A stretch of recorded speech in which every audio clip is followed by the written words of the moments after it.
আমাদের মাঝে আর বগুড়ার শহীদ মিনারটা নাই হয়ে গেছে খোকন পার্কে। চলেন। আসসালামু আলাইকুম। ঊর্ধ্বগতিতে বগুড়ার উন্নয়ন অবগতিতে চলতেছে। আমাদের বগুড়া যেরকম শহীদ মিনারটা দেখেন খুবই উন্নয়ন হচ্ছে এবং নতুন করে আবার এই শহীদ মিনারের কাজ অলরেডি চালু হয়ে গেছে।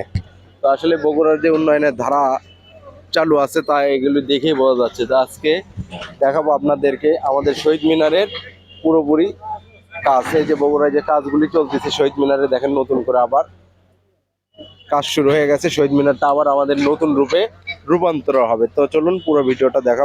এই যে আমাদের বগুড়ার শহীদ মিনারটা আবার নতুন করে তৈরি হবে। তো আসলে এখানে যে ভিত্তি স্থাপনটা দিয়েছিল সেই ভিত্তি স্থাপনটা অলরেডি কার্যক্রম শুরু হয়ে গেছে। এই যে আমাদের শহীদ মিনারটা ভাঙতিছে, ভেঙে আবার নতুন করে। আসলে এখানে বসার মতো একটা সুন্দর পরিবেশ ছিল, সেই পরিবেশটা হয়তো কিছুদিনের জন্য বন্ধ থাকবে, আবার তারপরে চালু হয়ে যাবে।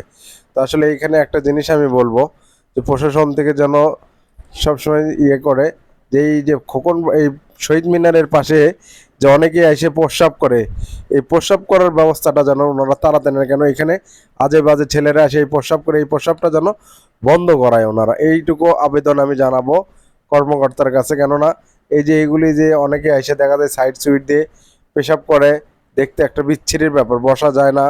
তারপরেও আমরা কখনো দেখি নাই শহীদ মিনারের পাশে প্রস্রাব করাতে। আমাদের এইখানটাতেই বগুড়াতেই দেখা যায় যে বেশি এই যে এইখানটাতে আসে আশেপাশে ছেলে পেলে পেশাব করে। তো আসলে এই কাজটা যেভাবে চলতেছে এই কাজটা খুবই তাড়াতাড়ি গতিতে আমাদের বগুড়াতে আবার নতুন একটি শহীদ মিনার আমরা দেখতে পারবো। এই যে উপরে আমি উঠতেছি দেন এই পুরাতন শহীদ মিনারটা ভেঙে ফেলছে এবং এটা অলরেডি কাজ শুরু হয়ে গেছে। আর হয়তো 2-1 দিন এখানে লোকজন মোটামুটি বসতে পারে, তারপরে আবার নতুন করে চালু হবে, আর এখানে বসার মতো পরিস্থিতি থাকবে না। তো আমি বলবো যে এই যে ছেলেপেলেরা যে পেশাব করতেছে এটা আপনারা একটু লক্ষ্য করুন। এই সেই ভিট স্থাপনের ডেট করা হয়েছিল 28-23। তো আসলে খুব ভালো, আপনারা দেখবেন।